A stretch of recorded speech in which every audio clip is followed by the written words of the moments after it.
जय माता दी। हम अहाँ सबके अपन मिथिला खाना में स्वागत करै छी और आइ हम बना रहल छी बच्चा के बहुत ही पसंदीदा डिश जे बच्चा के बहुत ही पसंद आबै छै और एकर नाम है डोरा केक।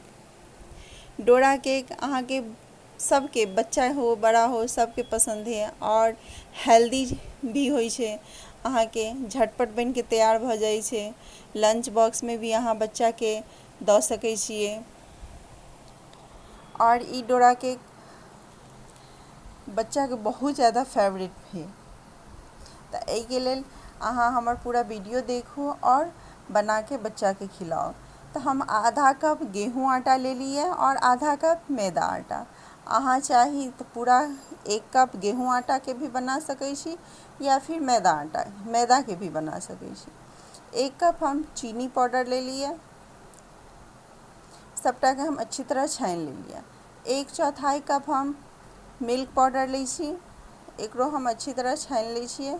जे गिलठी हेतै ओकरा फोड़ि देबै और छोटा चम्मच से 1 चम्मच हम बेकिंग सोडा ले लिए, मीठा सोडा। सबटा के हम अच्छी तरह फेंट लै छी यानी मिला लै छी। 1 चम्मच हम हनी ले लिए और 1 चम्मच हम हर्षी सिरप बच्चा सबके बहुत ही पसंद आबै छै और ऐसे टेस्ट भी बहुत अच्छा आवे है डोरा केक के। अब एमे हम छोटा चम्मच से 1 चम्मच हम विनेगर ले लिए और एकरा हम अच्छी तरह मिला लेबै। तो ई 1 कप दूध ले लिए जे ज़्यादा गर्म नहीं है और नहीं ज़्यादा ठंडा है, रूम टेम्परेचर पर के दूध है। तो कम दूध डाल के हम एकरा अच्छी तरह हम फेंट लेबै। एक बेर में अहाँ सारा दूध नहीं डालब ताकि गिलठी भी भ जायत और पतला भी भ सकै है। ताहि चलते हम कम दूध ला के एकरा अच्छी तरह हम मिला लेबै।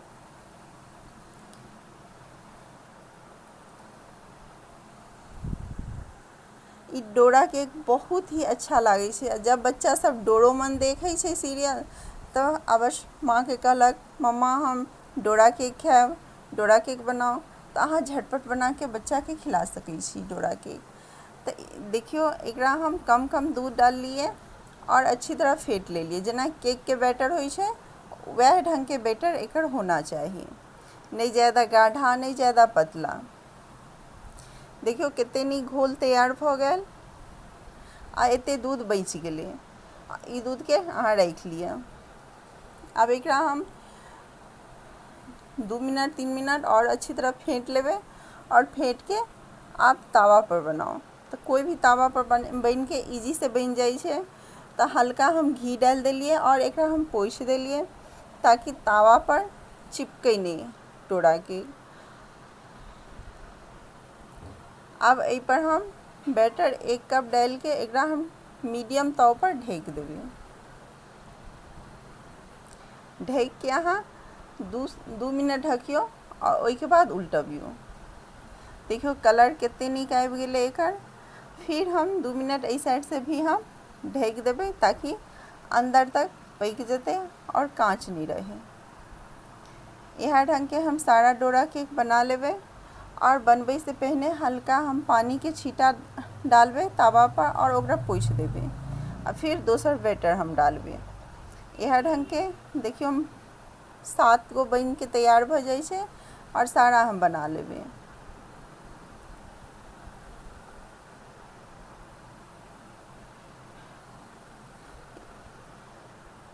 फिर हम हल्का पानी के छींटा डाल के और ओकरा कपड़ा लेके हम पोछि के अहाँ टिश्यू पेपर या कपड़ा कोई भी चीज़ लगे पोछि लिया और फिर बैटर डाल के एकरा अच्छी तरह दोनों साइड से सेक के निकाल लिया। बहुत ही झटपट बन जाइ छै, बहुत ही जल्दी और बच्चा के तो इंतजार नहीं हुई छै। बहुत ही सॉफ्ट, बिल्कुल टाइट नहीं है। अहाँ एकरा बना के भी रख सकै छी, खराब नहीं हैत 1 सप्ताह तक।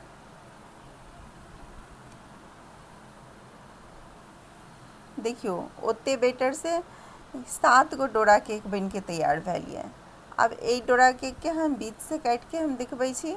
देखियो बीच में बिल्कुल कांच नहीं रहल है और बहुत ही सॉफ्ट बनल है, बहुत ही मुलायम बनल है और अहाँ सब बनबे जाओ। एहिमे हम जैम लगा दै छियै, अहाँ जे बच्चा खाइ है से जैम लगाओ।